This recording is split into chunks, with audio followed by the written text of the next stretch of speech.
More football coming up for you next week, including 2 UEFA Cup matches, live only on Sky Digital.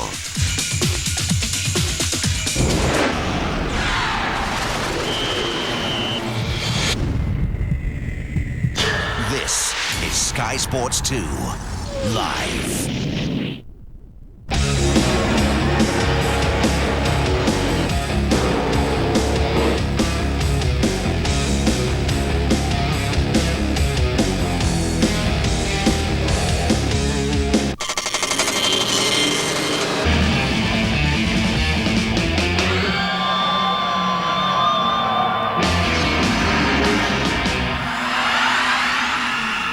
Welcome. If you've just joined us, it used to be called the Lone Star 500. It's now the Mall.com 500. It is the final of the Indy Racing League season for 1999 at the Texas Motor Speedway. Paul, can you bring us up to speed for those that may have just joined us as to what's happening? We're about halfway through the race now. Yep. In summary, 3 guys are going for the title, Sam Schmidt, and 2 at the moment who are really working at it, being Kenny Brack, who's leading the race with just about around the halfway mark, and of course also in there is Greg Ray. He's the current points leader by 16 points, and they're the 2 really to watch. I think it's going to come down to them now. Schmidt's had a bit of a problem. Okay, well, let's find out what's going on. Let's get back to our commentary in the United States. Crowd has been sturdy and steadfast since the scheduled drop of the green flag back at 1 o'clock. They've had to wait, but we are under caution, and it is a tough break for the Pennzoil Panther team. The leader of this event brings out the 4th caution of the afternoon on lap 117 as they go to work on Scott Goodyear. Scott hit the wall very hard. He did move around in the car a little bit. He didn't move around a lot. He moved around very slowly and appears to be, I don't know. I can't say what happened to him, how he feels, because we can't see that. We haven't gotten the report back yet. Probably one of the most important things that the IRL racing team does, the safety crew, is they try to immobilize the driver until they ascertain what his real condition is. The onboard camera did show that he was moving. Now, what happened? Well, this is the tough spot of the racetrack, but you look at the yellow car, that is Goodyear. Right there, he hit that bump, the bump we spoke about in yesterday's show. I'm sorry, everybody. And that's where the car broke loose. Taking another angle and looking at, we call it the infamous bump in turn 4. Now, what is the violence of an accident like that? At that point, you are probably pulling a minimum of 60 Gs. Let's just You'll listen. ride on board and listen. That was a very big crash, and as he hit that bump, the car broke loose, which tells me that the tires were not all the way up to pressure yet, and the car bottomed out and made the car go around. You could see the change in the pavement color. That's the bump we're talking about.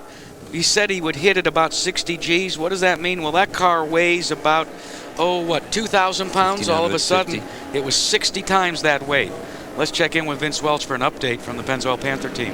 Chief Mechanic Kevin Blanche, can you tell from the video or the radio communication with Scott what has happened? He didn't say anything to us on the radio. I'm not sure what happened. It just looked like the back end of the car come around. We were just Pennzoil car, just out there taking our time, just doing what I said we'd do and come here and run good. And it looks like something in the back end let go or something in the back. Scott has not communicated with the team. I understand they have taken his helmet off, but update us on how he was feeling from a physical standpoint, because he had that incident in Las Vegas and broke a bone in his leg. Yeah, he really didn't have any trouble in the car. He had a little trouble walking around, just a little bit tender still, but in the car, you get in the car and you get in the zone, and he didn't have any problem at all driving, this probably. Kevin Blanche from the Pennzoil Panther team will get an update on Scott Goodyear's health as soon as we find out exactly once he gets to the hospital. Let's take you inside racing. You ride with Scott Goodyear. Just listen.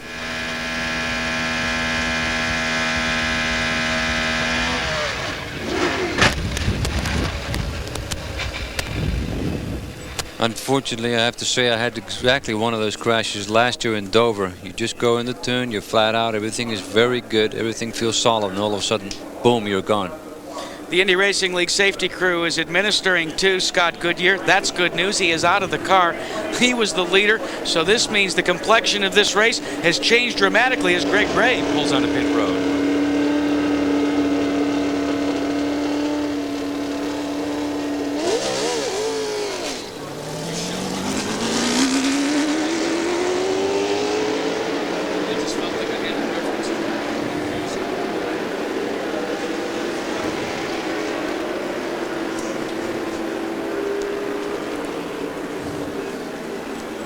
Okay. Well, it's something we don't want to see in motor racing ever, ever, ever. And there's a guy that's had his fair share of shunts in his season. In fact, as we just heard, and you may have seen in Las Vegas, he broke a bone in his leg, and his left foot, I think, he had some tiny fractures and severe bruising. But he was okay to sit in the car because in an interview before the race, he was telling us that he would be okay. He's obviously feeling the pain of those injuries right now from last time, and hopefully he hasn't got new ones to compound those. Yeah, you would think with an impact of that type. I mean, the good news is that the IRL team are there. He's in the best possible hands. They will look after him, take care of him, and you know, the good news is on previous occasions when we've seen big and scary looking accidents that without wanting to preempt anything about Scott Goodyear's condition, that drivers do stand up to these impacts very, very well. The cars are built to withstand these incidents. I mean, I can remember seeing Sam have a particularly scary looking incident at Snetterton earlier this year where you barrel rolled the car down the pit lane, down the backstretch at upside down. Absolutely. I mean, it was a big. You didn't quite go over, did you? But it was a big impact, similar to that, slammed into the wall. Well, that's right. I touched with another car backwards into the wall at 165 miles an hour and back onto the circuit, and it rolled up onto its side, and I ended up sliding. Literally, the car was on its side down the straight for a while, and luckily didn't roll, but just jumped out and walked away, no problem. So let's hope that Scott has the same. And when you walked away, did you think, should I really be doing this? Should I be putting my family through this torture anymore? No, I had some really freaky lady come up to me afterwards. I really hope she isn't watching now. And say, "Oh my God, I can't believe, you know, your car split in half. I can't believe you're walking. I can't believe you're talking to me right now, blah, blah, blah. Will you sign this and that, take all these photos?" It was a really surreal moment. Oh boy. Well, happily you walked away from that, and happily and hopefully, should I say, Scott Goodyear's going to be okay. Happily, as Paul was saying, he's in very good hands. We can see the car now up on the crane. He's out of the car, so he'll be attended to by medical staff. Let's find out, if we can, a little bit more from our commentators in Texas. We can take a look again at what put Scott Goodyear into the wall. Right there after the bump, Scott Goodyear starts to turn around. It could be two things. The tires went up to pressure, he bottomed out, and that's what made the car go around. Or he had a tire go down, and that made the car bottom out and made him go around. And look at the car right there going out of screen. That is Kenny Brack. Brack was really got a bird's eye view of this action, hurtling into the concrete. Brack down low, holds on and avoids all of the debris. And here's another view from the inside. Let's listen. Everything's cool, everything's fine. Boom. And you can, the car, it happened so quickly, obviously the driver has no time to really catch the car. Now, Scott Goodyear was one of those drivers that had a chance at the point standings, but Kenny Brack is a guy that's got a good shot, and his owner is A.J. Foyt, Vince. A.J. Kenny's running very strong up to the front. How's the car been handling, and what adjustments have you made? Well, everything's been real good. We took a little bit of front wing out, but other than that, we're just running. You know, we just got to try to win the race hard as we can. You were just visiting with the Goodyear people. The tires been good, and what's the tire situation? The tire situation looks very good. They're working real good today.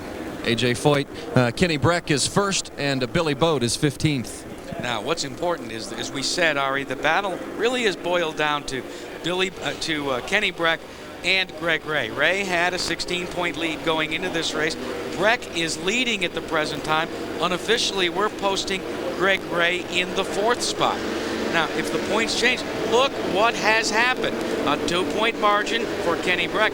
Now, that's if the race ended right now. That's right, but Greg Ray made that pit stop, that splash and go, and that might be a factor later in the race. We'll have to see. And I'd like to remind you the programming changed. The Kart Grand Prix of Australia. Well, it'll air on ESPN2 tomorrow at 1 p.m. But right now, we want to bring you the action of the Mall.com 500 from Texas Motor Speedway. I bet the atmosphere is pretty good down there when they're racing. Right now, obviously, a lot of people there, a lot of race fans are going to be apprehensive, hoping that Scott is going to be okay. Rejoin us in just a moment for more action from our studios here with Sam Hancock and Paul Mazel and me, David Jensen, and of course from our boys in the USA in just a minute. Stay calm. Keep your eyes fixed on the target. Breathe easy. Focus on the kill. Take aim. Steady yourself. Hold it.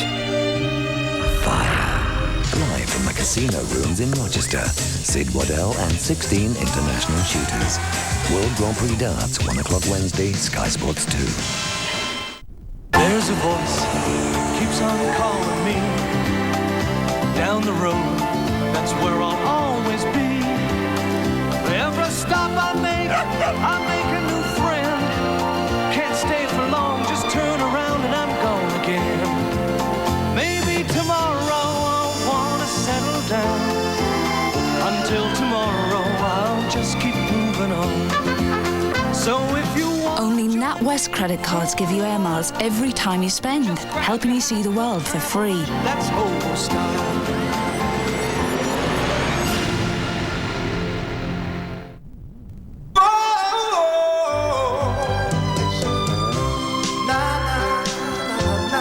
HP makes a bacon sandwich.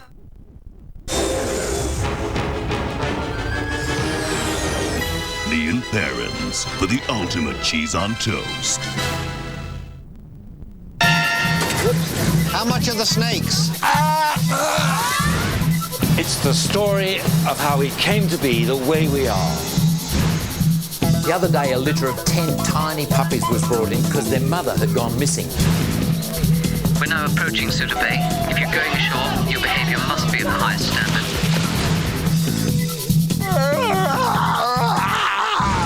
UK Horizons, TV that makes life worth watching. The future is coming. You gotta catch it if you can. The magic's unfolding, and you can hold it in your hand. We can touch tomorrow today. Make some memories that never fade away. Come and make memories that'll last a lifetime at our year-long Millennium Celebration. Celebrate the future hand in hand. Rimmel's new 1000 Caresses Stick Foundation. Solid to liquid for a flawless complexion. Forget structure, go fluid, and make up your own language. Rimmel. Yeah, I found out something really interesting. She goes jogging every morning at 8 a.m.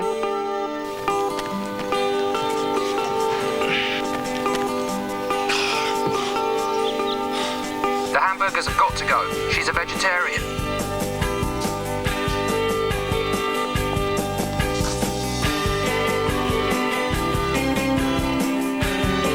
She just bought a load of poetry books.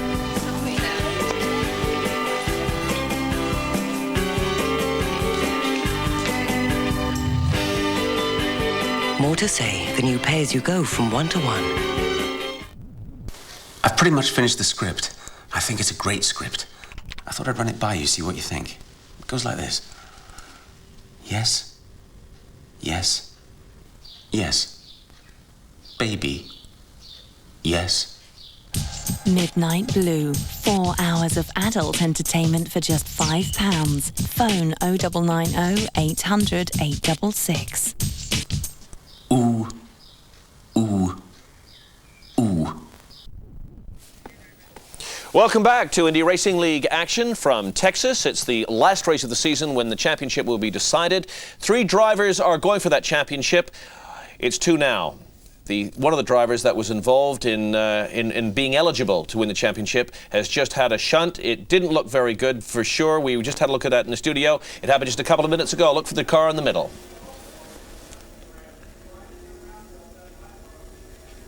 That's Sam Schmidt, having been hit by the yellow car of Scott Sharp. That's a big impact for Sam Schmidt there. The white car's just spinning down the middle of the track.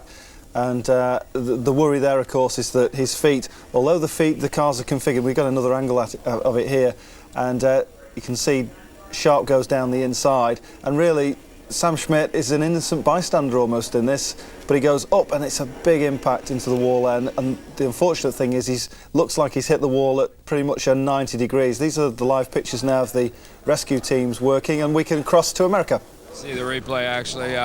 No, I mean, looked like Sharp may have been down in the grass, and Sam was just trying to get around him, and you know, we're trying to get our lap back. We got a lap down somehow in the pits on that last exchange, so You know, I haven't seen it, so I don't really know. It looked like just a racing accident. Were you trying to warm the tires, being extra cautious in warming the tires on a restart?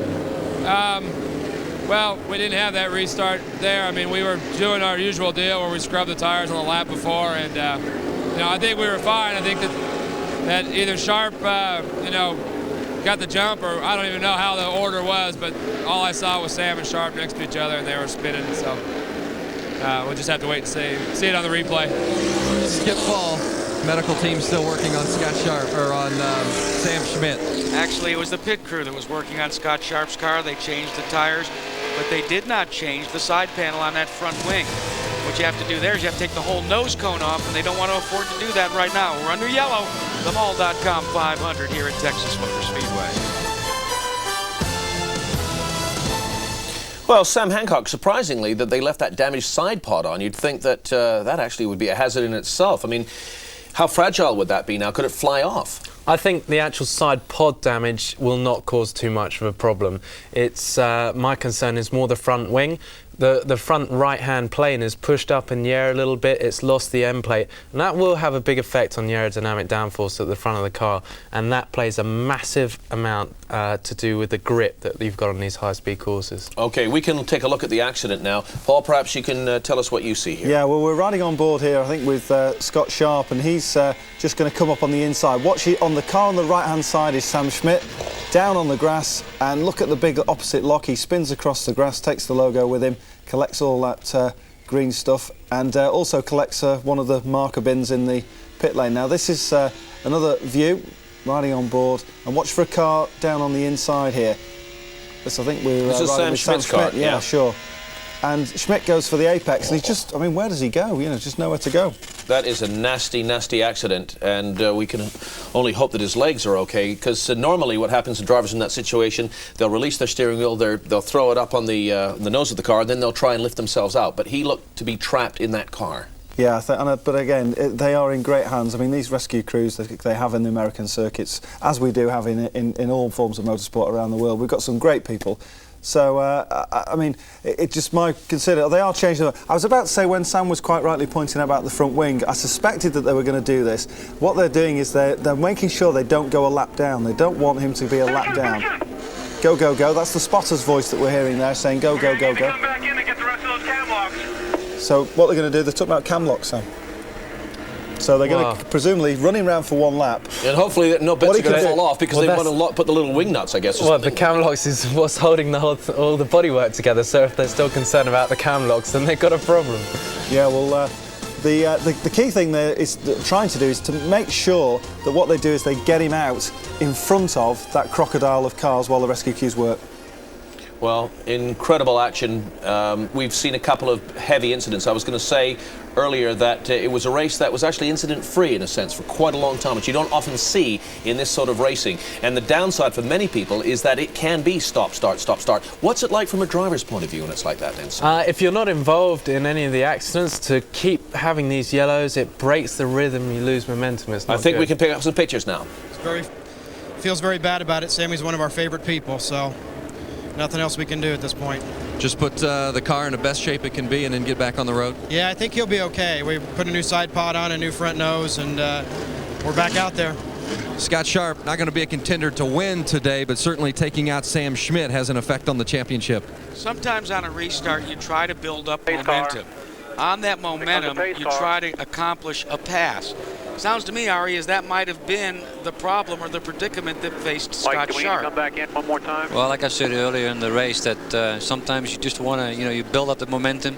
You've got it going. You don't want to let it go. You don't want the opportunity to slip away. But sometimes you have to say, okay, it's not my time, not my turn. I got to get out of the throttle.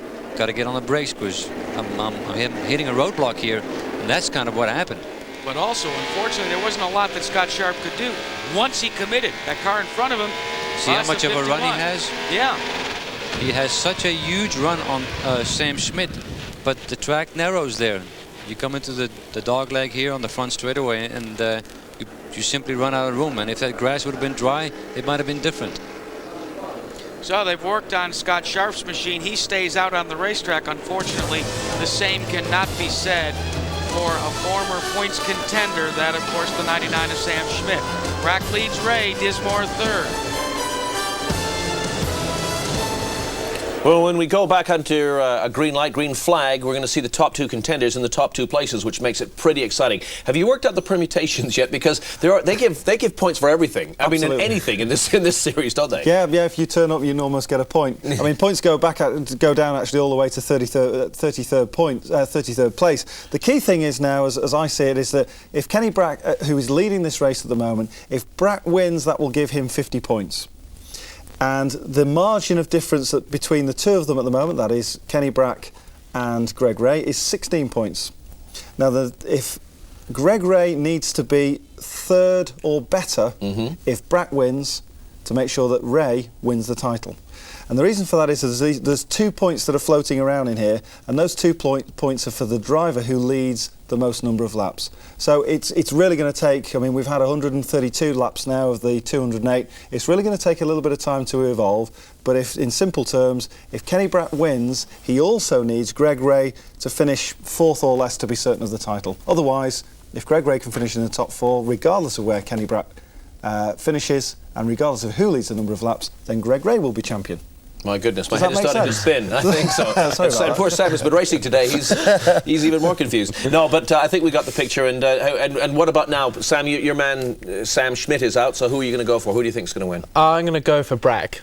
I think he's got the edge. Right. And I think you would agree, wouldn't you, Paul? Yeah, I think certainly I would see Kenny Brack winning this race, but I think Greg Ray is going to win the championship. OK, we were speaking about the FedEx Championship, the rival championship to this, of course, that was raced in Australia, and we mentioned that Franchitti had won the race, which is fantastic. What I didn't say was that Montoya crashed out of the race, which is his great rival, of course. So it was Pappas second in that race, and Fernandez was third. And in other big motor racing action, this is the time of year when so many of the titles are decided, but in other big motor racing action in the United States, Paul, you've got some news from the NASCAR series. Yeah, great things going on at NASCAR. It's been the big race at Talladega, the super speedway there. Dale Jarrett was leading the championship, but you can see, there's the news, Dale Earnhardt, the Intimidator himself. Whoever said Dale Earnhardt was finished? He had that very controversial win at Bristol earlier this year, or rather in August of this year, when he and Terry Labonte tangled on the final lap. And there he is, he wins another one, but Jarrett will continue to lead the point standing. He's there in second place. Ricky Rudd, great try from Ricky Rudd. He's going to be joining Robert Yates' team next year, and Ward Burton for the Bill Davis Racing team. He's got a superb result. So too Kenny Wallace, and of course Tony Stewart, who we all know from single-seater racing. I think we can get an update now on the condition of Scott Goodyear if we rejoin our commentators. Just for about 15 seconds, they want to take him downtown and take a look at that and make sure everything's okay. And they also want to take a look at that left leg again. He may have refractured it. Yeah, he had a crack in his tibia or fibia from Las Vegas, and the car hit on the left side again, so they think they might have re-injured that. But other than that, thank the Lord, he's going to be okay, I'm sure. A tough way to end the season, but you're right. The best news is he is going to be okay. Thanks, Gary. So the remains of the Pennzoil Panther car there in Gasoline Alley, about to be redeposited into their garage area for the long ride home back to Indianapolis.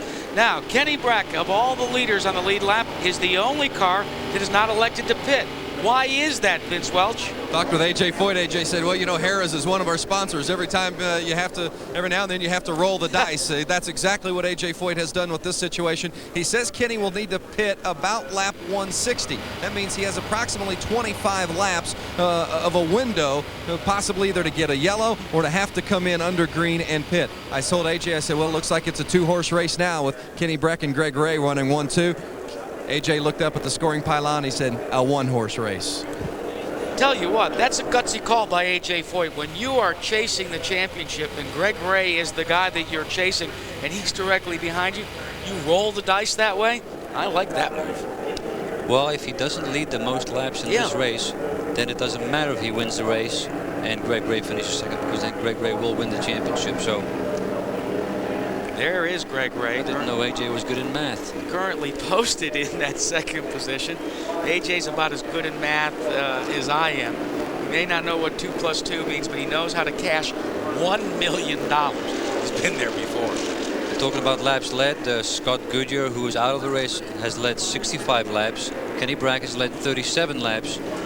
And Greg Ray has only led 4 laps. So Kenny Bragg still has to catch up with the 65 laps, almost 30 laps more than Scott Goodyear has led in this race. Repairs continue on the MCI WorldCom Delphi automotive car of Scott Sharp. You can see he started his T car, his backup machine. He actually qualified that car. Disappointing day for Scott Sharp. He started the race, or actually started the weekend as one of the contenders, one of the 6 guys that had a mathematical chance to win the Pep Boys $1 Million Championship, but that's all gone by the boards. That's right, and he's trying to finish this race. He's trying to gather points just to end up really high in the championship. But you know that he feels really bad about what happened. It was a violent crash involving Sam Schmidt on the front straightaway. As he turned right, he went head-on into the wall.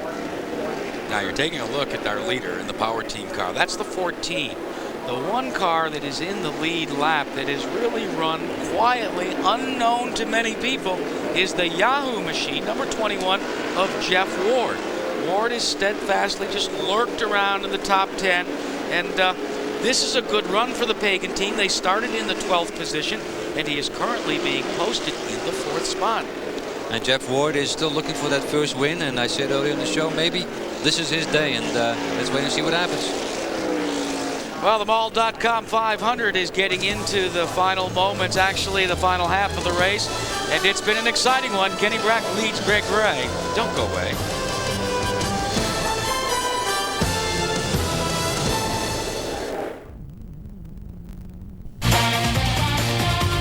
Sky One's new documentary series reveals all.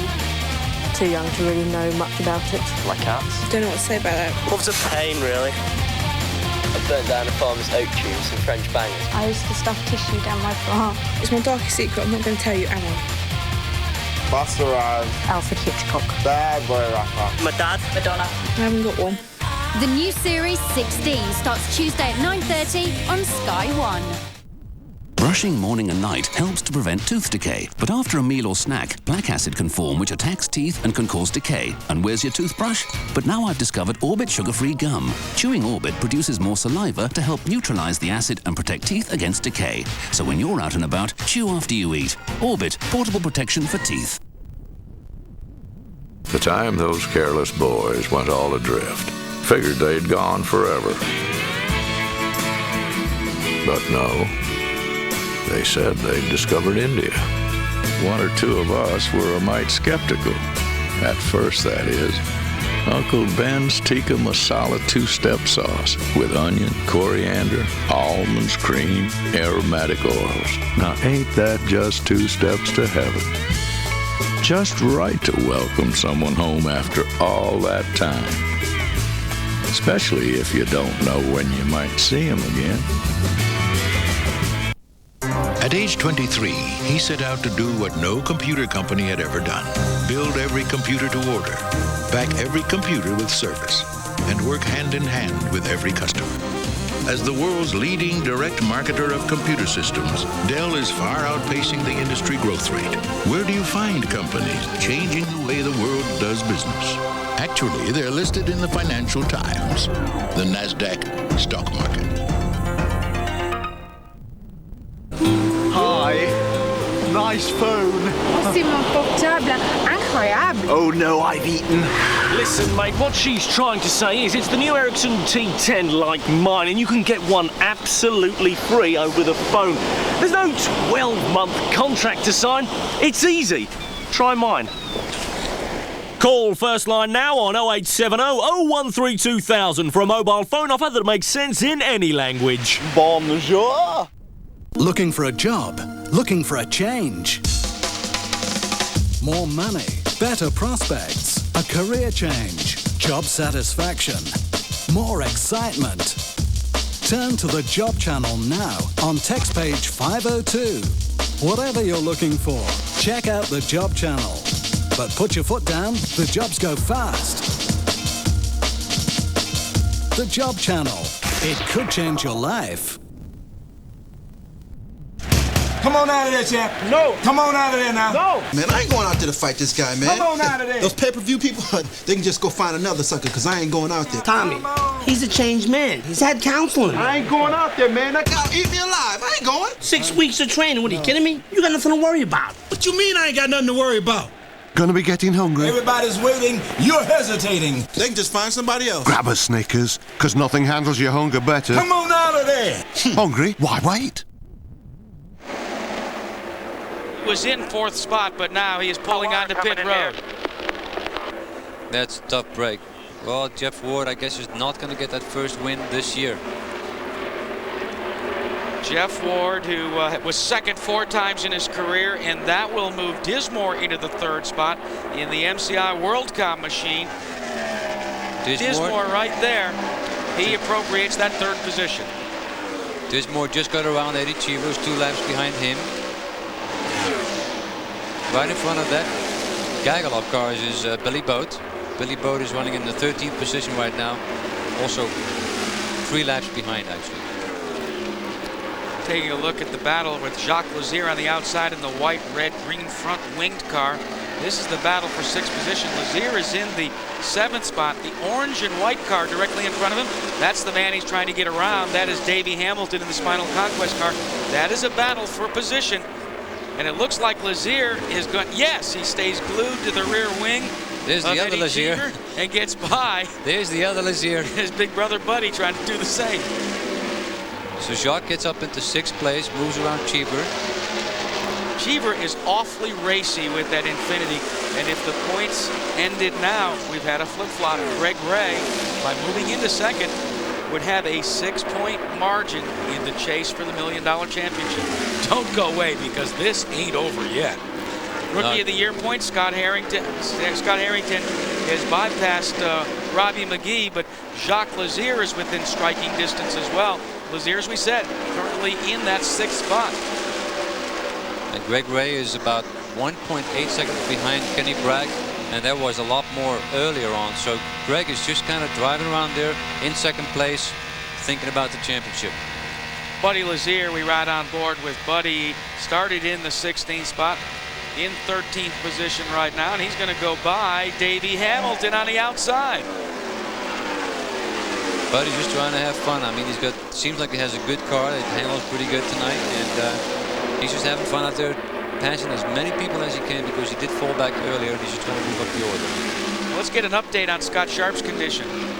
Well, it's not Scott Sharp, it's Sam Schmidt, and he has got a potential possible broken right foot. We just talked to Skip Ball. He's going back to the pit right now. He is still being worked on by doctors, but he is alert. That's good news. If we get more information, we'll pass it on. Well, that is good news on the condition of Sam Schmidt. At least it's encouraging news, Ari. Well, we saw when he was being worked on that he was awake and alert in the car with his helmet off. But a broken foot will hurt. Back on board with 57 laps to go. Buddy Lazier trying to chase down Billy Boat. That is a battle for 12th position. Boat in the Harris car. Trouble with Scott Sharp's machine directly across the start-finish line, across the giant mall.com logo. Wow, big puffs of white smoke. Think it's an engine? I think it's an engine. Yeah, Jack, he probably spun out on his own oil, but very, very lucky for him, he did not hit the wall. Let's check in with Vince Welch.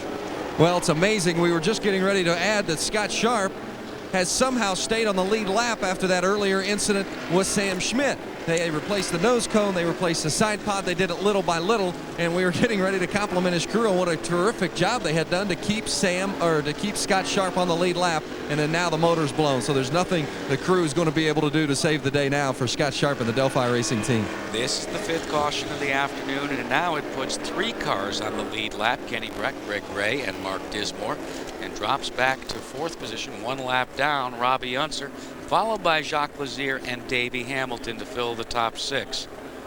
It's a long walk back to your pits after you have that problem. And for Scott Sharp, well, he had his hands full as we take a look at this replay on the Delphi Automotive number 8. Oh boy, and he started to smoke already on the exit of turn 4, and he's keeping it low, and he's just trying not to, trying to gather it up, but hardly what you try there is not to move the steering wheel at all, because you know it will spin around. But even at 60 or 70, 80 miles an hour, the car will spin around on you when you get oil on those rear tires. Now, as the sun sets, we still got our in-car cameras, and shadows aren't really like this, but Here we want to hear give it. you the feel. He caught it once, caught it twice. Now he still has to go to the left a little bit, otherwise he's going to be in the groove. And there it goes. And you notice the engine is dead. The engine's gone. Now, fighter pilots call that a dead stick landing. Well, he just he had did all the best that oil. he could right there. He did a great job, yeah. Spinning on his oil. Now, this should call some cars onto pit road for pit stops. Remains to be seen because with all of the cautions, it's dramatically turned the pit consequences upside down. And there's an assortment of tactics underway. Track crew still going to work, and indeed it looks as if some of the cars are going to pull onto pit road and take advantage of this 5th caution of the afternoon. Kenny Brack now is coming in. Greg Ray stays on the track. This was a big break for Kenny Brack. Remember, we thought that maybe AJ Foyt was rolling the dice, but it looks as if it's come up good, Vince Welch, for Kenny Brack. Remember, we told you that he needed a yellow, or he was going to have to come in under green at about lap 160. Here's the yellow at lap 154. Perfect timing for AJ Foyt and the Power Team machine. They change the tires, they add the fuel, and away he goes. AJ says this will be their last stop. A real quick stop for Kenny Brack in the Power Team entry. Now the question is going to be, does Greg Ray still have to come in during the course of this race? We know Kenny doesn't. What about Greg? So let's reset for you now, and officially we would show Greg Ray, your leader, Mark Dismore in 2nd. Kenny Brack pulled onto pit road, but because there's only 3 cars on the lead lap, he's only dropped back to 3rd. The Ball.com 500 is in its final moments. Don't go away.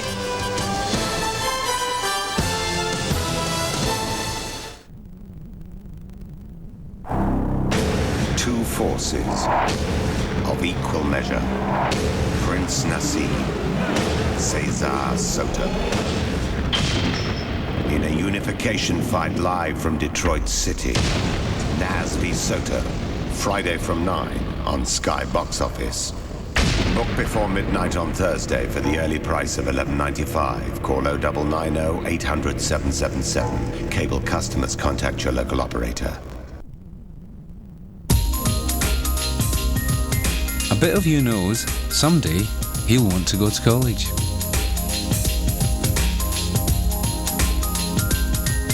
A bit of you knows someday you'll want more than just 2 weeks in the sun.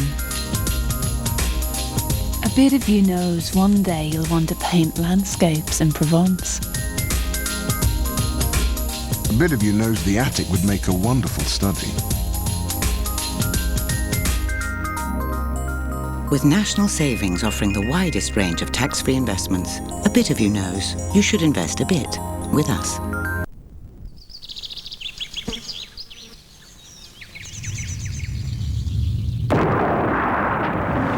Domaine Boyar Wines. Classic European winemaking. But then matured in oak barrels for a taste of the New World.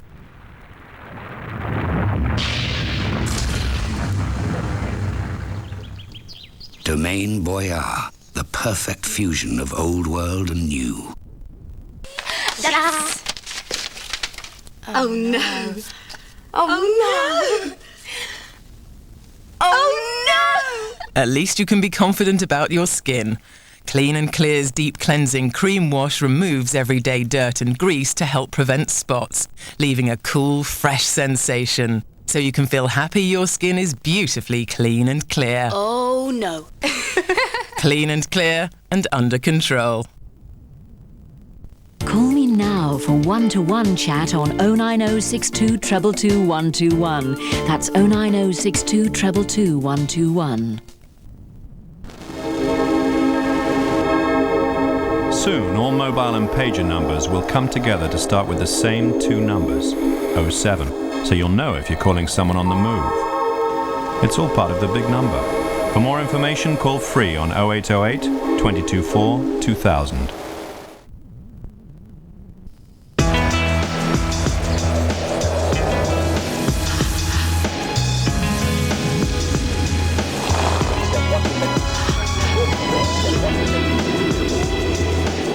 Vauxhall Vectra.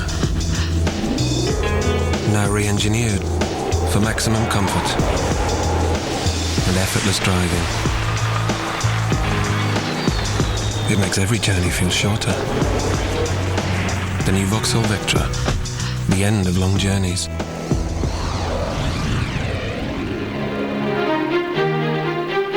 Vauxhall, raising the With over 500,000 tax-free prizes to be won every month, a bit of you knows you should call this number now. Welcome back. Well, it's been quite an eventful race for Scott Sharp. He's been involved in a couple of decisive shunts in this race so far. He's finally out of the race, and we can hear from him now and find out exactly what happened in that last incident. It's a year for Scott Sharp. This most recent was a blown engine that brought you through the infield grass. What happened with Sam Schmidt, though, when you got underneath him? My heart goes out to Sam and that whole team. They're a great bunch of guys, the whole Trailway Sprint team. And I just, everyone slowed up all of a sudden. I caught everybody too quickly, and I was a bit, my mistake, you know. I mean, there's nowhere for me to go. I dove to the grass, and I got way too much of the car on the grass, and it got away from me, and I, swung back and took Sam out. So I felt really bad. I mean, Sam's a great guy, and his year didn't need to be ended that way. Now let's talk about the most recent situation. After all that, it was amazing. We weren't a lap down. The Delphi crew did a great job, and we just all of a sudden, motor was running fine, no temperature of any sort, and all of a sudden, halfway through the corner, just tightened right up and went away. Do you feel like the weather conditions at all have played a role in how this race has unfolded? Well, these mile and a halves are really fun races for us. They're really fast, but they're always really exciting too. So I don't think they're a whole lot different than what maybe they'd be if it was warmer out. Certainly should be, if anything, easier on the engines. Scott Sharp, his day is done, and it's been... Well, Sam, what did you make of that incident?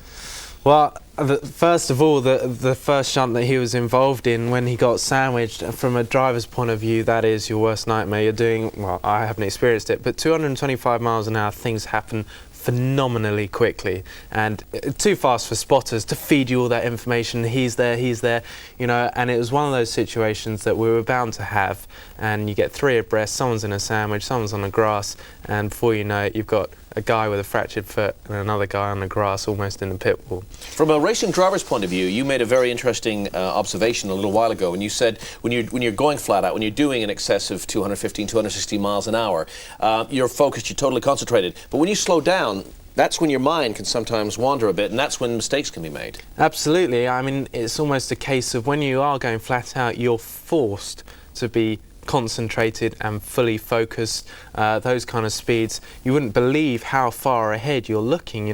You're probably looking 100, 200 meters down the racetrack, for that maneuver, because that's coming up so quickly. When you back off, nothing quite works the same. You don't concentrate, and you hit a bump, and suddenly you're sideways, and you can't really understand why, and it can catch you out like that. But I just think he's been very lucky not to come away buried in some brick wall, having been involved in two incidents. Do you think we've got, how many laps left, Paul? About 50? We're into about just under 50 laps now. We'll be about lap 160, I would guess, by the time we get back to the US. Because we've been hearing commentators talking about drivers can afford to be patient, but now they can't afford to be too patient. This is the critical time, really. I mean, everything that we've seen, even the delay that we had early on with the rain, has built to this moment, and it's fascinating that we've got the two championship contenders. They've raced, something like 2.5 before they even started this race. They've raced something like 2,500 miles this season in the 9 rounds they had before here. Now, to put that in perspective, that's like driving from Fort Worth to New York. I mean, it's a huge distance. So it's going to be fascinating to see who will win the race. Kenny Brack looks very strong, but at the moment the championship looks to be going Greg Ray's direction. The point is, I think with Kenny Brack, he may yet have to come back in. Yeah, there's some sort of discussion going on. Our guess is that Greg Ray will come in around about lap 170 to 172, so that's about 15-20 laps away. Not quite sure on because Bracks have gone away from their original fuel strategy, and AJ Foyt, is a master craftsman when it comes to fuel. Here's one of our colleagues in America, Banking on the fact that with the amount of yellows we've had, over 60 laps of yellow, and the potential for another yellow before the end of this race, that Kenny Brack is going to be able to stay out on the course for the duration. And if he does, AJ believes that's the advantage that's going to push him over the hump to win the race. Now you can see that fuel tank of Greg Ray, your points leader, while Mark Dismore pulls on the pit road. Smart move by Dismore. He's in second. The worst that he's going to drop back is give Breck second and move back to third, and it puts him with a full fuel load with less than 50 laps to go in the race. I think that's a great move on his team's part, and I think that I wouldn't be surprised to see Greg Ray come in here pretty soon, and maybe even Kenny Brack. Now, what about it, Marty Reed? Should we look for Greg Ray to pull on a pit road shortly? Ari must be the great wizard of know-it-all. You haven't worked with him enough, have you? I was talking to John Menard, and he said two things. One is, yeah, we may get close enough to our window to sneak in here, top off under yellow, then we can go the distance, just have an old-fashioned shootout. And then he also said, I want to be a tire guy. They're over there where it's all warm. Well, it looks as if we're going to go back to a green-yellow situation. And we've seen this all day, something new in Indy Racing League competition, building up the speed. Let's update you as well on Sam Schmidt. He has been transferred to Parkland General Hospital with a fractured foot. Now, nobody likes to hear that, but that is really good news when you consider the wallop that he took on the concrete. It was really concerning to see that crash, and as he hit the wall head on, as he turned right after making contact with Scott Sharp, it looked really, really bad, and that is good news for everybody. You know, we've been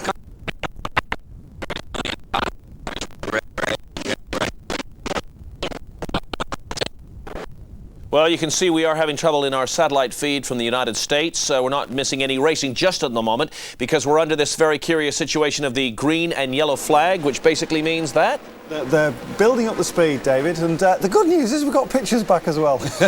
And commentary too.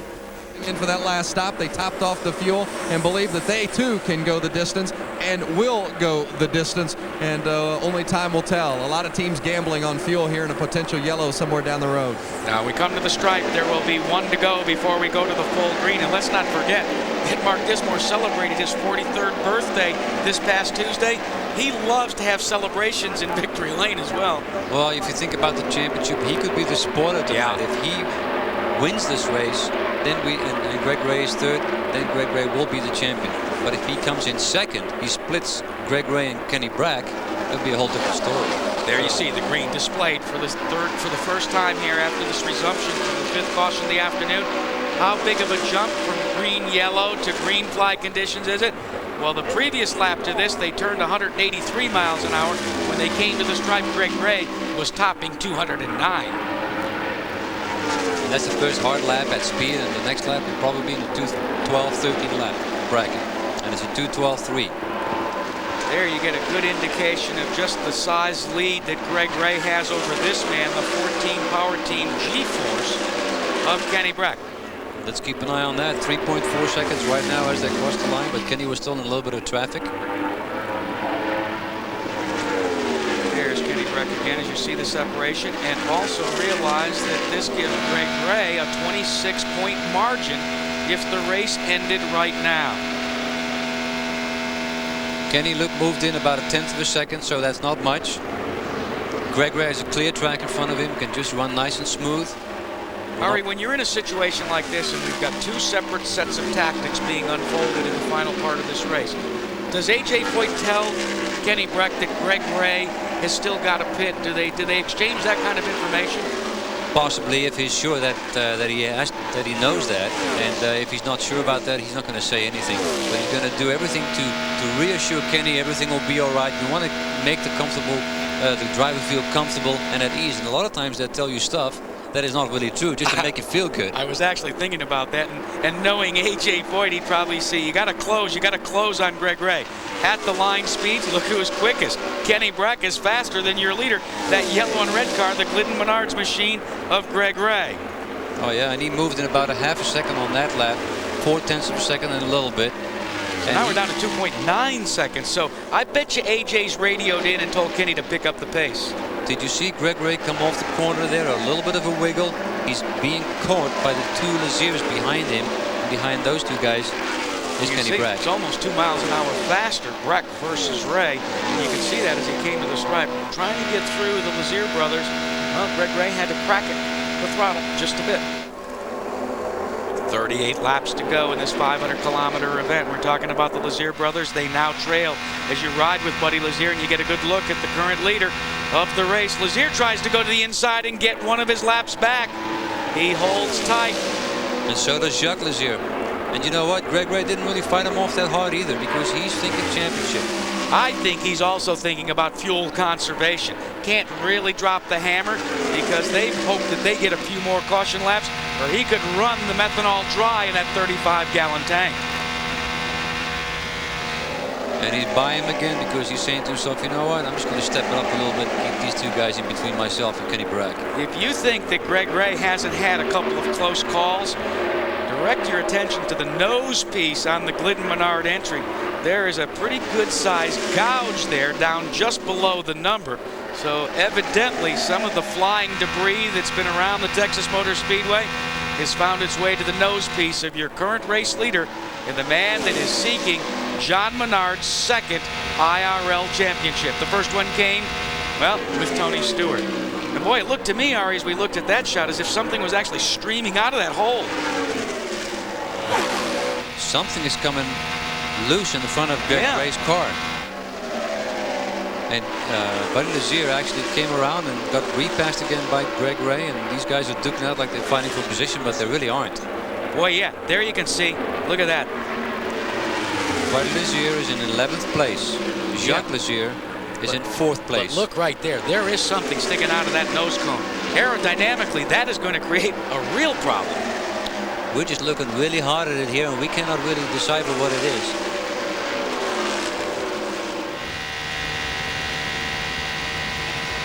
Buddy Lazier really wants to have this lap back because it will put him, instead of 3 laps down, will put him 2 laps down. Jacques Lazier is 1 lap down. Let's get an update from Marty Reed. Any idea what that is, Marty?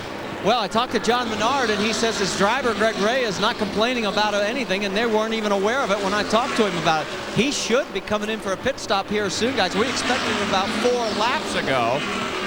But the more laps he leads, that's the fewer laps Kenny Brack can lead. Yeah, but the problem is that Kenny Brack is indeed closing on Greg Ray. Watch Ray rim ride out of turn number 4 as the Lazier brothers continue to trail him. And there's Kenny Brack. You got him literally in the same screen right now. 1.2 seconds behind the leader, Kenny Brack. So, Greg Ray should be pitting in about 9 or 10 laps, and we want to be there to cover that as we look at A.J. Foyt. So we'll break now, but don't go away. We'll be back for the end of this. Well, we are seeing some remarkable pictures, and that is we're seeing the single-seater racing under floodlights. It wasn't meant to be that way. It's because there was a long delay, a long rain delay. The rain stopped, and then we waited a few hours for the track to dry. But in fact, Indy Racing League, Paul, is one of the few places you can see on a fairly regular basis nighttime racing. Absolutely. I mean, it's a big thing in America. NASCAR too also run under floodlights on a number of selected things. But Indy Racing League, not this one, as you rightly said, this is the final round of the championship for 1999. But it's an amazing thing, and it must be strange for drivers to just have to make that adaptation during the course of a race where they go from daylight to twilight to an unnatural light. But having been at circuits when these lights are on, I was actually privileged to be driven around in a NASCAR under lights, sat in a passenger seat that was strapped into a Winston Cup car, and it is an amazing feeling when you're flying around there because you are in this sort of ring of light, and just the speeds and the whole sensation is completely heightened. It almost takes you onto another level. Sam, do you fancy that? Yeah, absolutely. I think it will be, as Paul says, quite a surreal feeling, a very strange light. I'd imagine in some terms they get a lot more definition, but as Paul very rightly said, it's changing and adjusting your focus, you know, as the light changes. And the track's getting colder though too, isn't it? Track's getting colder, things are changing all the time, and it's the guys that are really on the ball that are going to be able to keep up with those changes in temperature, grip levels, light levels. You know, they're going to be the ones that are winning this race. We saw one of our touring car races under floodlights this year for the first time, and next year I understand there's going to be a couple of them. Yep. So this may the Silverstone, I believe, is absolutely. Silverstone and Snetterton next year, I believe, are the two nighttime races. So it's going to be quite fascinating to see how that works. Okay, let's get back under those spotlights in Texas in just a few moments and see what's happening in the Mal.com 500. It's the Pep Boys Indy Racing League finale, the championship. One of two drivers is going to win this race. They're going to win the championship as well. Paul. And Kenny Brack coming in. So that's Kenny Brack who's actually making his pit stop. He's down the pit lane there. He'll turn in left. Let's rejoin America. Changed, Vince Welch, because Kenny Brack has limped onto pit road. Brack certainly has. Let's see what they do. Now, he came over the radio and said that something had broken. They're looking seriously at the right rear area, the tire, but they've obviously not figured it out 100% for sure. The car is still running, however. Now they come over to confer with A.J. Foyt. They've turned the car off now, so obviously Kenny Brack is going to be in for a long stop. It's a problem with the right rear. Smoke coming from that right rear. Let's go back and see if we can discern what happened to Kenny Brack. Now, there's the car in front. Kenny Brack. Oh, got touched by Jacques Legier, but he was slowing down for another reason, which was a problem with the right rear probably. There you see, you got Kenny Brack got really pretty loose there. Got sideways. And I think that Kenny Brack has a problem with the right rear hub assembly. We talk about that hub assembly, you know, and that's got actually the drive on it, and you got to be careful, because we talk about CV joints, we talk about everything. There, it's a handful of 200 miles an hour, and you don't want that vibration or that feel. What a tough break for Kenny Brack. The smoke coming off the car there indicates that the right rear wheel bearing is worn out, and Jacques Legier touching him had nothing to do with the fact that he's in the pits right now. Hold on to your horses. Your current leader, Greg Ray, the man that's looking to win this race and win the title, is pulling onto pit road to service Marty Reed. Well, it'll be the final stop, and the crew, everybody's saying, okay, take it easy, be calm, don't make any serious mistakes, don't cross thread. They're going to have a 4-tire change. Greg Ray knows what has happened up front. He doesn't want any water. Fuel's going in. Tires going on, that little trouble with the right rear, but they don't have to hurry. The nose hole is very noticeable right up by where he would adjust the wings. He's gone, and there could be your next champion. 12.2 seconds, Arie Luyendyk. What does a hole like that do at 200 miles an hour? That's a piece of carbon fiber that just peeled backwards as he's getting up to speed, but this opens the door for the first victory for Mark Dismore, because Greg Ray is not concerning himself at all with race victory right now. He just wants to bring it home. Dismore just bypassed Robbie McGee. He is your new leader, turning laps of 207.7 miles per hour. As we said, celebrated his 43rd birthday. His best finish was 3rd at the most recent Pikes Peak International Raceway event, currently 11th in points. And one thing that Mark Dismore did say, he literally almost guaranteed that he would win a race before the end of 1999. Well, he was quite adamant about it before the start of the race. He said, I want to win a race so bad. Now let's take a look at what has happened to Kenny Brack. He's now dropped to 32 points behind Greg Ray, Vince Welch. The team is feverishly working on the car. AJ, what happened with Kenny's car? Looked like we lost bearing on the right rear upright. Went out for some reason. We don't know why. It's on the outside deal. Obviously, every lap counts in the championship run, regardless of what might happen with Greg Ray. Every lap counts with the championship. You just try to repair and get out. It's over with for us. Maybe we salvage maybe second now in the championship.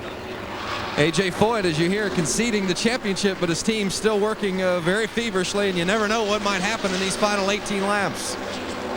The big key right now is Mark Dismore looking for his first victory ever. He has taken over the lead in the Team Kelly MCI World Cup number 28. And who is he riding in the wake of? The man that won the first race in 1999 at Walt Disney World, Eddie Cheever.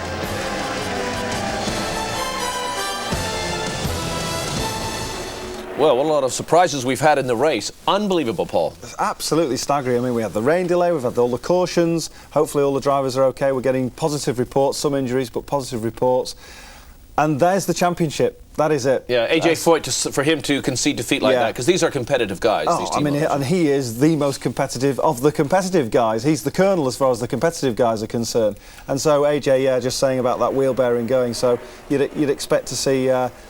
you wouldn't expect to see AJ throw in the towel unless it really was the end of the race, but it looks very good for Greg Ray. He really now just needs to take it easy, bring the thing home safely, no rush, no pressure, just stay easy in the traffic, really. But there's pressure in that too, isn't there, Sam? Absolutely. I mean, this is the worst time, the end of the race, when everything's so close and all 90% of the job has been done. That's when you lose concentration and things start to go wrong. But, you know, Ray seems to have got it in the bag. He just needs to stop himself actually thinking and believing that. Well, we could actually see 3 different winners. We could see the winner of the race, which may well be Dismore, who's driven a consistent, very, very good race, I think, from Texas today. The champion, well, that could be Greg Ray. And then the Rookie of the Year. And I'm not really sure who's in the frame at this point for that honour.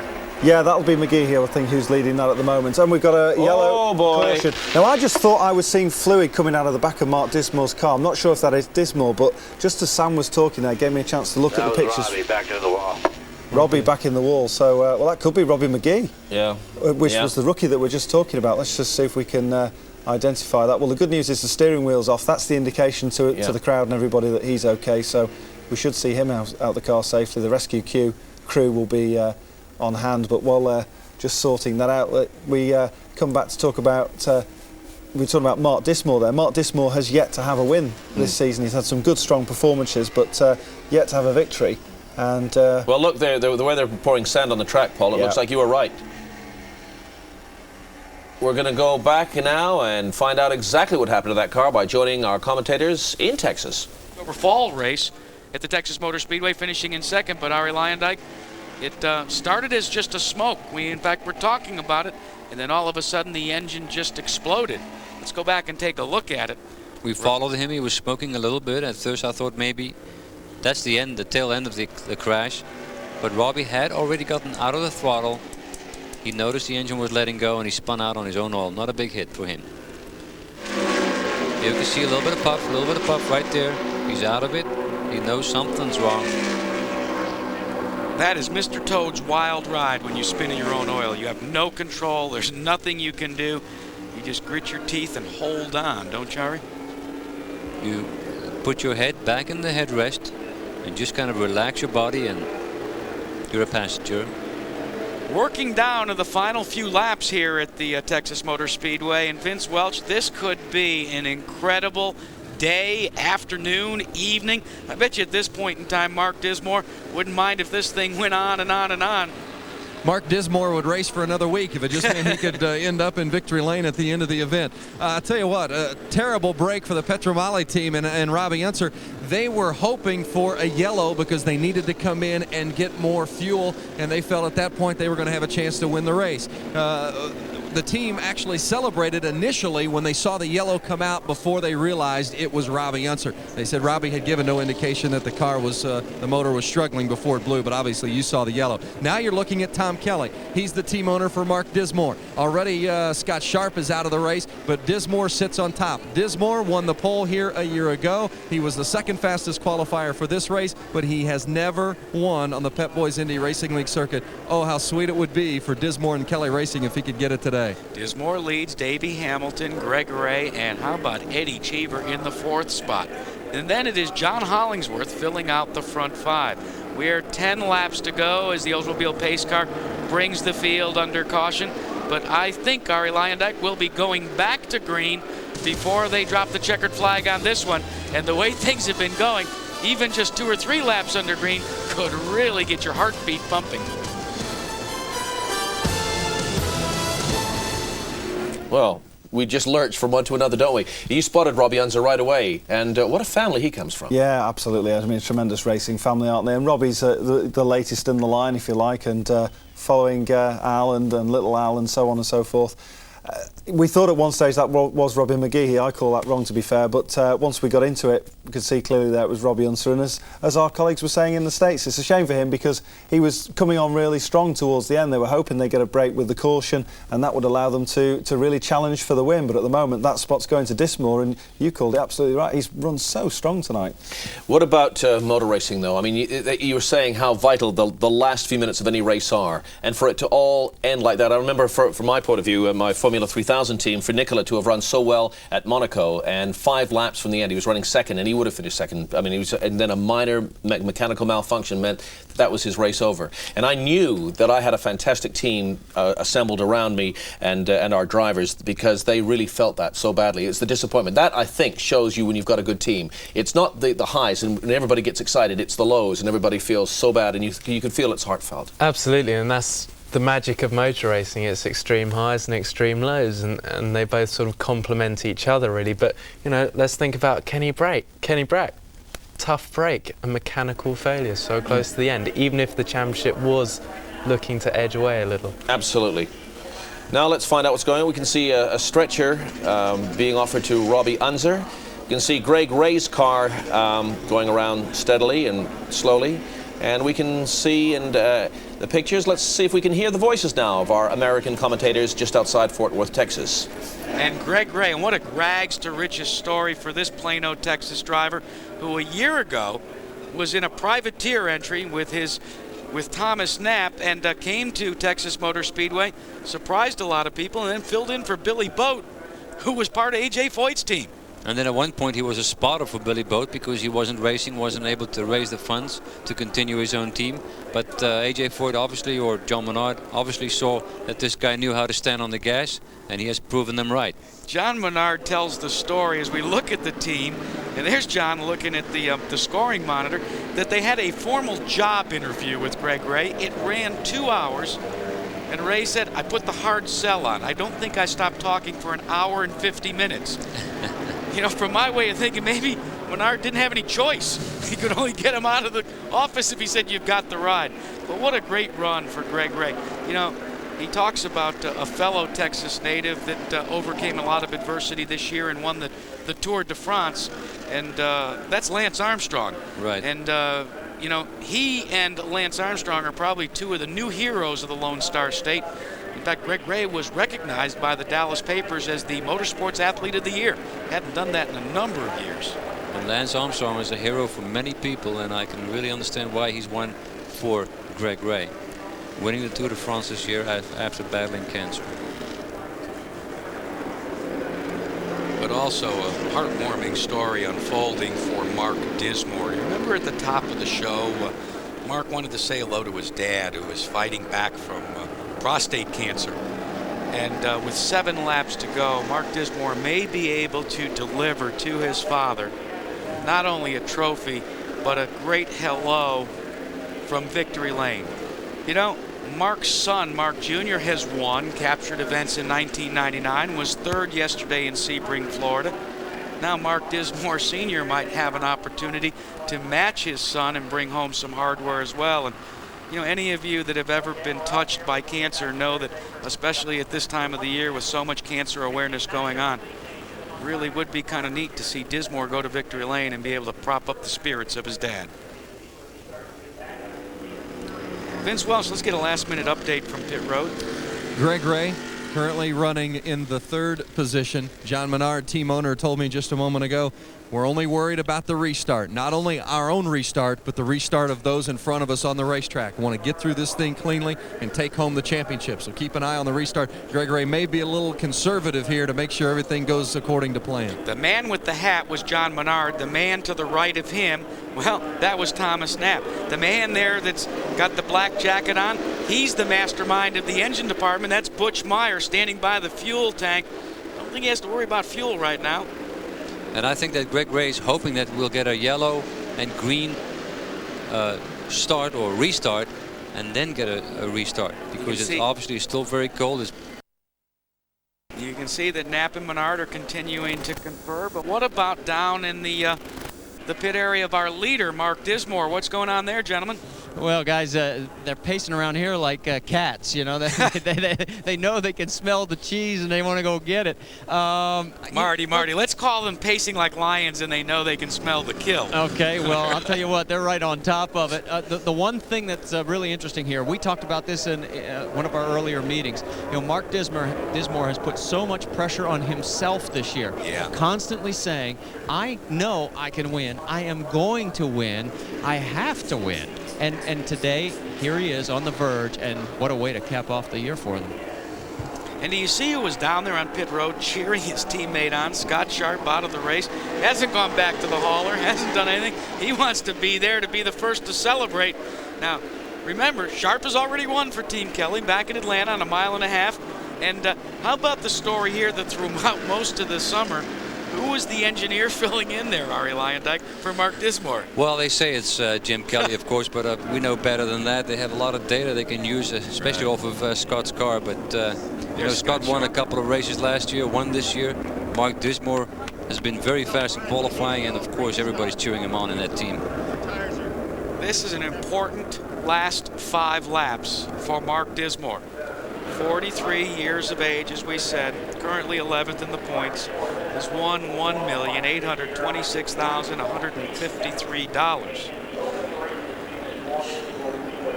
There is Greg Ray's mom, Ginger, and this is an emotional time for her.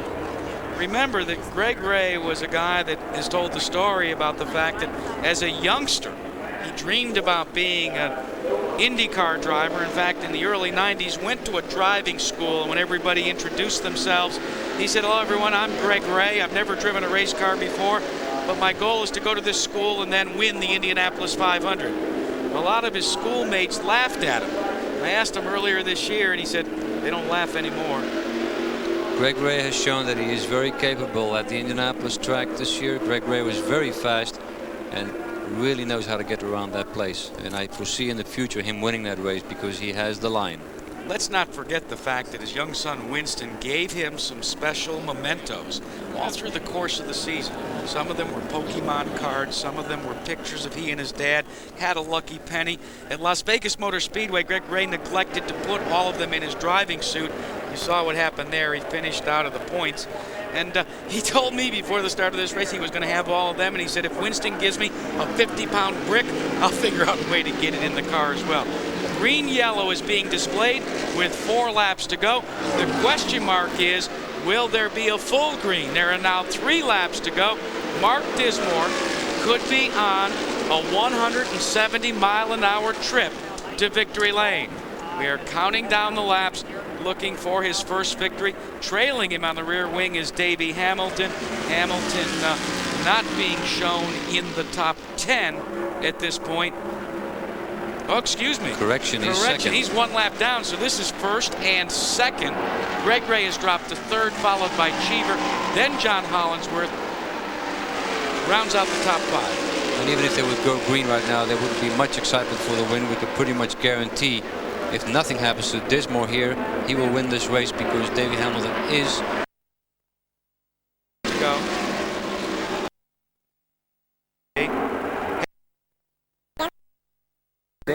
Look at Davey Hamilton going to the inside. This thing isn't over. He's 1 lap down, but he'd like to get on that lead lap. It just looks better in the record books to be on the same lap. He was 8th in June in the race after setting on the pole.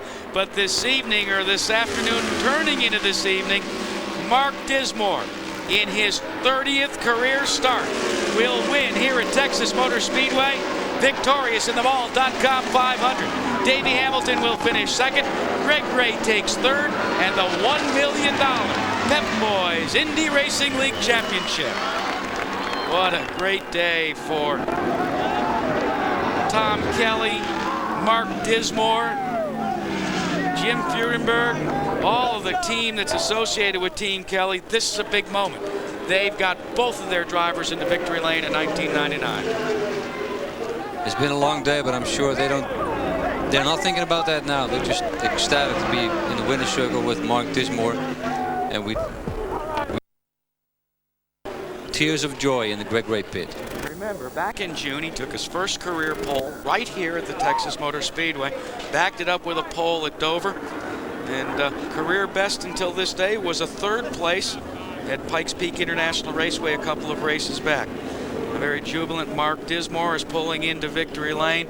An equally jubilant Greg Ray will be touted as the 1999 champion a little later. There you take a look at Ray, complete with the hole in the nose cone, but it didn't slow him down. He's going to do a couple of burnouts. Hey, who needs Alex Zanardi when you got Greg Ray doing 360s, huh? He went to the wide part of the racetrack, too. That's right. Discretion is always the better part of valor. He's going to take his own lap. What an emotional moment. Nearby Plano, Texas. And Greg Ray will win the championship, but Marty Reed, it's going to be a pretty jubilant victory lane for, well, let's look at these donuts again. That's for that side of the grandstands. And there you see the happiness of Mark Dismore that we were alluding to, still trying to get him unstrapped. And without question, this is going to be an emotional moment. A big-time victory lane celebration. We'll have both of them for you. We'll talk to the champion. We'll talk to the winner of this race as well.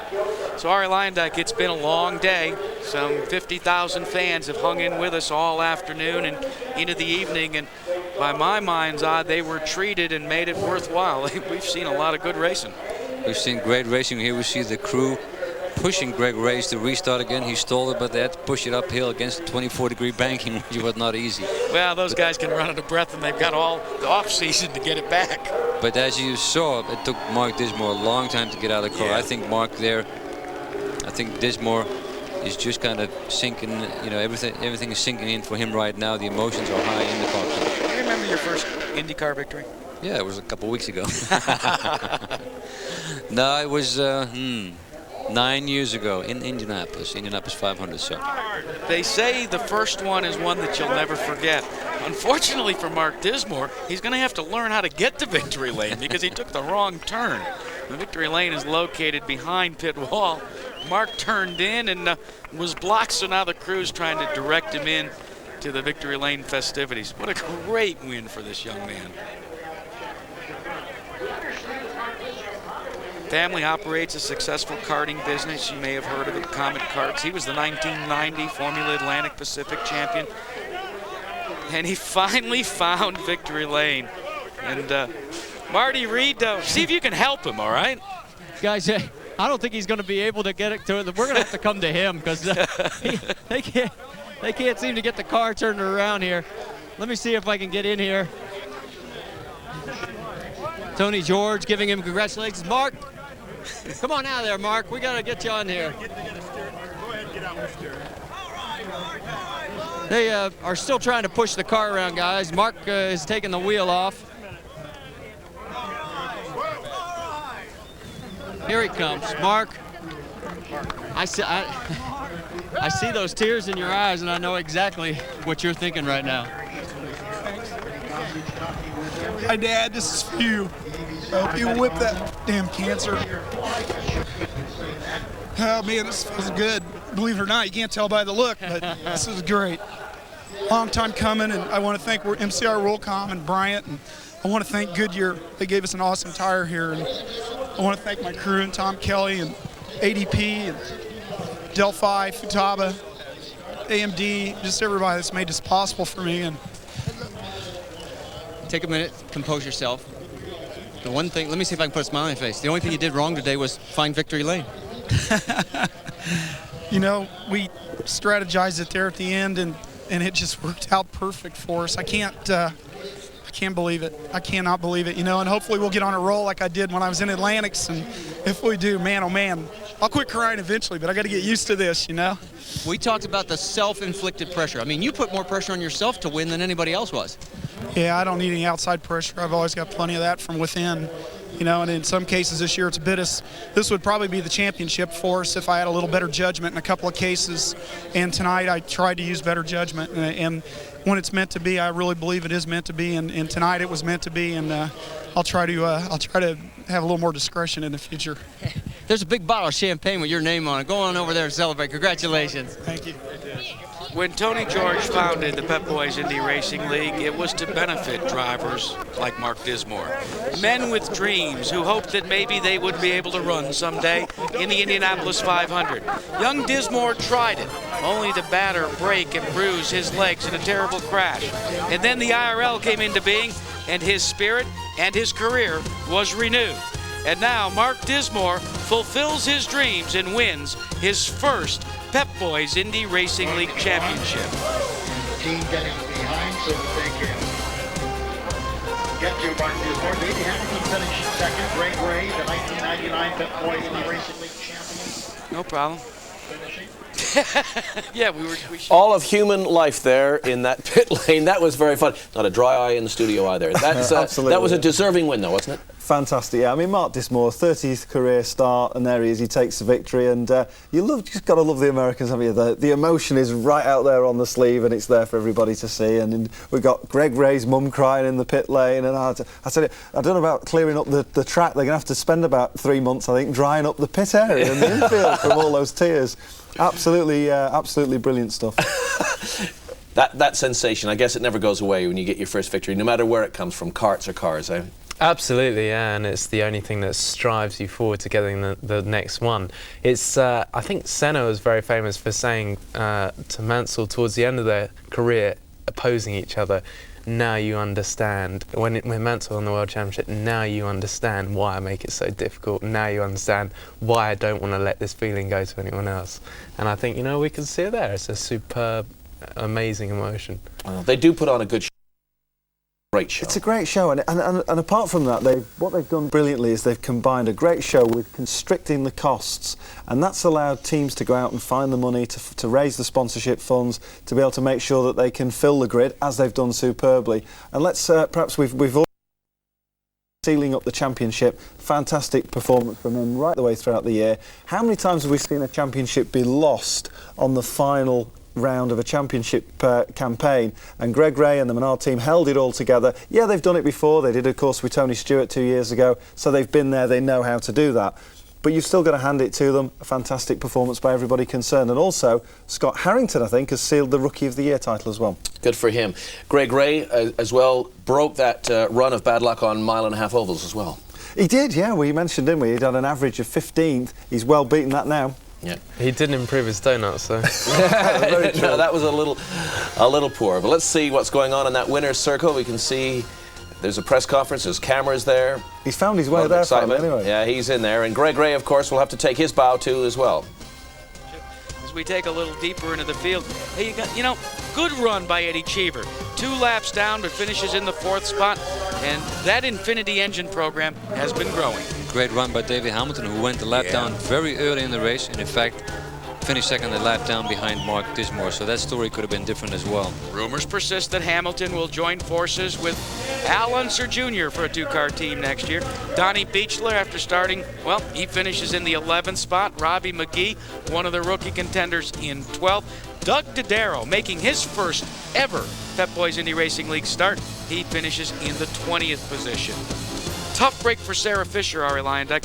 Ran well all through practice, in qualifying, first part of the race, and then mechanical woes put her into 25th spot. Didn't get much practice time in it for her today. Now let's take a look at the final point standings for 1999. These, of course, are all unofficial, yet to be confirmed. But as we alluded to, Greg Ray will win the title.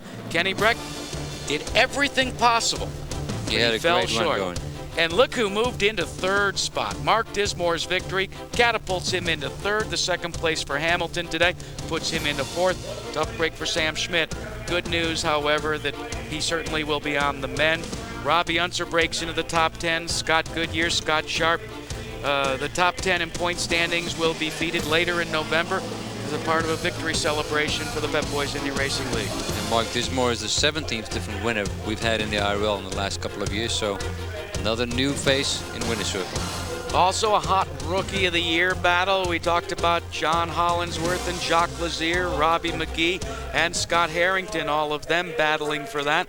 And all that's left for us to do, Arie Luyendyk, is to meet and greet the new 1999 Pep Boys Indy Racing League champion. We already know that it's Greg Ray and John Menard. We'll be back and introduce you to him right after this. Greg Ray, quite a story in his career as well, because who would have thought that he would have ended up today the way he has? It's the classic, to coin a phrase, rags to riches motorsport story, isn't he? There he was, working away with Thomas Knapp. They're working on a very, very underfunded team, and they get the dream ride, the Menard drive that Tony Stewart had. They've got all that notebook information they can take to many of the tracks, and having that information to set your car up, as I'm sure Sam will confirm, is really absolutely valuable. They've got a massive budget at Team Menard, and whilst money doesn't alone win races, you can put that together with the right people, and that will bring you a championship. Absolutely. That special relationship is rare in racing. I mean, very few drivers actually get that with an engineer. Obviously, Michael Schumacher has it with Ross Brawn. I was going to say Ralph Braun, his other brother Ross. Sam, what sort of team do you have around you in FPA? We've got one dedicated mechanic who is solely on each car, and if you're lucky, you get on very well with that guy. I happen to get on very well with my mechanic Ed. Because he's allocated to you then? Yeah, and you're stuck with him for the whole year. But relationship. And then we have guys coming from McLaren and ProDrive, specialist engineers per 4 cars, who swap around each group of 4 every race to ensure that all the engineers' skills are distributed evenly among the whole field throughout the season. It's a novel way of racing over here. Of course, they've done this in America, but it's obviously worked very well for you this year, and you're going to continue next year doing this? I hope so, definitely. We've got the Euro Palmer Audi series, and that looks exciting too. Absolutely, that'll be something new in that particular series. I think we can go back to Texas now, just outside Fort Worth, for the Texas Motor Speedway, where hopefully we can catch up with Greg Ray. He's having a little bit of problem getting to where he needs to be. But let's also talk about the fact and give some congratulations to Scott Harrington, who unofficially has captured the Sprint PCS Rookie of the Year title. Now, Harrington did it the hard way today, but he finishes in the 6th position. That gave him enough points to win the $50,000. And boy, that certainteed operation, able to use that check. Kenny Brack, he did everything possible, and he just came up a little short. Yeah, guys, and he's down here with us, and the look says it all. And you asked me how it's going, and I guess I need to ask you, what happened at the end there? Apparently something gave way in the car? Yeah, we had a wheel bearing that broke, the right rear, and we were lucky not to crash, you know, so I got to be happy about that. We had a good car all night. The AJ Foyt and the AJ Foyt Power team did a great job, and everything looked to be in place for us, but, you know, we had a mechanical, and that's it. When you see the results, you will know it was in place, because Ray ends up in 3rd. You would have been the race leader had everything stayed put. You probably could have claimed the championship. Yeah, we could have, but I'm happy for Greg. He's a great driver. He deserved it. They've worked hard all year, and they've been good. You know, we came here in a little bit of a we were a little bit behind, but still we had a good chance, we thought, and we were right there. But, you know, mechanics will happen, and it's nobody's fault, really. We just got to go on and do the best we can. Kenny Brack, very classy in defeat tonight, guys. And the victor, very classy as well. Finally got his car restarted. Greg Ray taking the accolades of this hardy crew and team and fans from Texas that have waited out what seems to be the 24 hours of the Texas Motor Speedway, but it's well worthwhile. Well, there he is, Kenny Brack, sounding very gracious in defeat, that's for sure. The happy champion, Greg Ray, and of course well done to Mark Dismore for winning the race, and yet again the Indy Racing League living up to its wall-bashing image. Well, that's about it from us here in the studio tonight. Safe to say we will be back next week with more great U.S. motorsport, the Busch Grand National Race at Rockingham, North Carolina, assuming the track isn't washed away by the storms threatening the area. And you can see that live next Saturday evening by joining us at 7 on Sky Sports 3. Well, thank you very much for your company tonight. My thanks to my guests, Sam Hancock and Paul Mazel. I hope you've enjoyed what has been a long race, but nonetheless a very exciting one as well. We'll see you hopefully next Saturday night for NASCAR action. Until then, so long for now. Have a good week.